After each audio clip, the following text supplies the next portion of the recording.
అందరికీ నమస్తే. నిద్ర లేవగానే బోలెడన్ని మిస్ కాల్స్ అనమాట. వాట్సాప్ ఓపెన్ చేయంగానే ఆయన ఎవరో ఒక పెద్ద మనిషి, వయసైపోయిన ఆయన నా గురించి చాలా పచ్చి పచ్చి బూతులు మాట్లాడుతూ కనిపించారు. ఆయన సంస్కారవంతమైనటువంటి భాషకి నా మనస్ఫూర్తిగా ధన్యవాదాలు. నా మీద కేసు కూడా ఫైల్ చేశారట, మరి నాకైతే తెలీదు. ఒకవేళ మహిళల సంరక్షణ గురించి నేను మాట్లాడడమే నేరంగా భారతదేశంలో పరిగణించబడితే అలాంటివి మరికొన్ని 10 కాదు 100 వీడియోలు చేయడానికి నేను సిద్ధంగా ఉన్నాను. నా మీద 100 కేసులు ఎవరైనా పెట్టుకోవాలి అనుకుంటే దయచేసి పెట్టుకోవచ్చు. నాకు ఎలాంటి అబ్జెక్షను లేదు. మహిళల మానం, మహిళల ప్రాణం మహిళలకే ఇంపార్టెంట్ కానప్పుడు నేను దాని మీద స్పందించడానికి పదే పదే సిద్ధంగా ఉన్నాను. 1000 కేసులు పెట్టినా నేనైతే వెనక్కి తగ్గేదే లేదు అన్నట్లుగా ఉంటాను. ఆయన పెద్ద మనిషి మాట్లాడిన భాష చాలా చాలా గొప్పగా ఉంది. వాళ్ళ తాడిపత్రి మహిళలు పతివ్రతలు, పక్క ఊర్లో ఉన్న వాళ్ళందరూ పతితలు అని మాట్లాడిన ఆయన గొప్ప భాషకి, గొప్ప సంస్కారానికి, అలాగే తాడిపత్రిలో ఉండే ప్రతి పతివ్రతకి, వారిని సమర్థిస్తున్నటువంటి ప్రతి పురుషుడికి కూడా మనస్ఫూర్తిగా ధన్యవాదాలు. కాకపోతే ఆ ఊరి మహిళలకు కానీ ఆ ఊరి పురుషులకు కానీ పాపం వాళ్ళు ఏమి అనలేదు నన్ను. ఈయన చెప్పారనమాట, మా ఊరి మహిళలు అని చెప్పేసి. మరి నేను కూడా మహిళే కదా, నేనేమన్నా ఒక్క బూతు మాట మాట్లాడడం జరిగిందా? పోనీ ఆ పెద్ద మనిషి పేరైనా తీయడం జరిగిందా? అసలు ఆయన ఎవరో కూడా నాకు తెలియదు. ఇప్పుడు నేను తెల్లారి చూసే వరకు కూడా ఆడేదో జేసీ పార్క్ అన్నానా, జేసీ పార్క్ ఆయన కట్టించుకున్నదన్న సంగతి కూడా నాకేం తెలుసు. మరి ఏమీ తెలియకుండా ఎలా మాట్లాడతాం మా ఊరి చరిత్ర అని అంటున్నారు.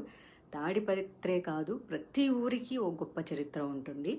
తాడిపత్రి గొప్ప చరిత్ర అన్నది హిస్టరీకి సంబంధించింది అయితే, గాంజా, సిగరెట్టు, మందు, డ్రగ్స్ అన్నవి నేర చరిత్రలకు సంబంధించినవి. కాబట్టి నేరానికి ఊరి యొక్క చరిత్రలకు సంబంధం ఉండదు. అలాగే తాడిపత్రి నుంచి ఎంతమంది ఇన్ఫ్లుయెన్సర్స్ ఇన్స్టాగ్రామ్లో ఉన్నారు. Instagram influencers are nothing but cinema actors. వాళ్ళు కూడా, వాళ్ళకి ఎంత క్రేజ్ ఉందో వీళ్ళకి కూడా అంతే క్రేజ్ ఉంది ఇప్పుడు సమాజంలో.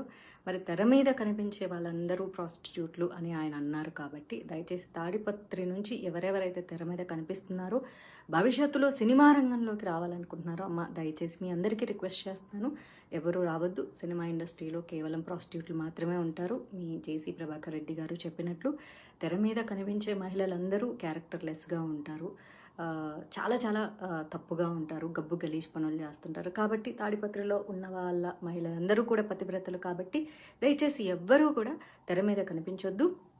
మీ అందాలు కానీ, మీ యొక్క ఆలోచనలు కానీ, మీ యొక్క రూపాన్ని కానీ కేవలం పెళ్లి వరకు మీ అమ్మా నాన్నలతో ఉంచి పెళ్లి తర్వాత మీ భర్తకి సమర్పించవలసిందిగా మనస్ఫూర్తిగా కోరుకుంటున్నాను. కానీ తాడిపత్రిలో ఉండే మహిళలకు స్వేచ్ఛ కావాలి. డీజే కొట్టుకోవాలి, 1 o'clock వరకు డాన్సులు చేయాలి, స్వతంత్రం కావాలి, అన్నీ కావాలి.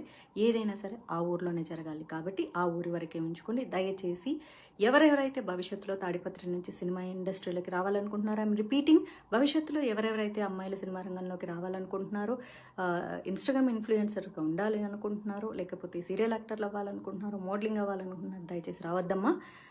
సినిమా ఇండస్ట్రీలో ఉండేవాళ్ళు ప్రాస్టిట్యూట్స్. కాబట్టి తెర మీద కనిపించేటటువంటి అంశాన్ని మీరు వెనక్కి తీసుకొని తాడిపత్రిలో పవిత్రంగా బతకాలని చెప్పేసి తాడిపత్రి మహిళలకి, వారి యొక్క అన్నదమ్ములకి, తల్లిదండ్రులకి, భర్తలకి, బాయ్ ఫ్రెండ్స్కి అందరికీ నా మనవి, జేసీ గారి మాట వినండి. తెర మీదకి ఎవ్వరూ మహిళలు కనిపించవద్దు. మీరు ఏ పార్టీలు చేసుకున్నా, ఏ డీజేలు కొట్టుకున్నా, ఏ అర్ధరాత్రి వరకు ఎగిరినా, ఏ స్వతంత్రాన్ని అయినా సరే తాడిపత్రిలో మాత్రమే చేసుకోండి. మీరు ఎప్పటికీ పతివ్రతల్లాగా ఉండాలని.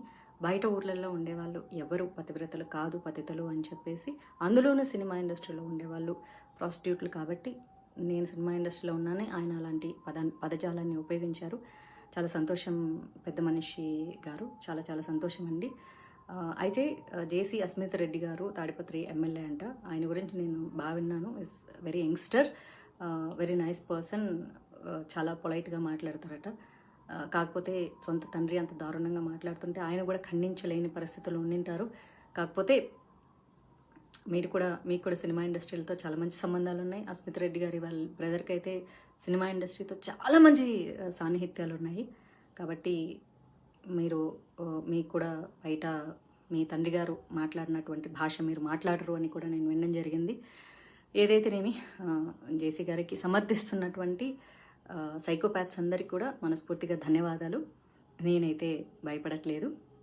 భయం అంటే ఏంటో కూడా నాకు తెలియదు. ఎందుకంటే పుట్టడం సహజం, మరణించడం కూడా సహజం.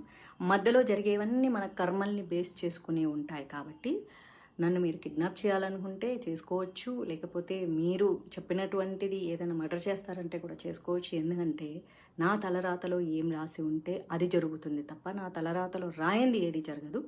ఒక కృష్ణ ప్రేమికురాలుగా చెప్తున్నాను, నేను రాజ్యాంగబద్ధంగా చాలా చక్కగా మాట్లాడాను.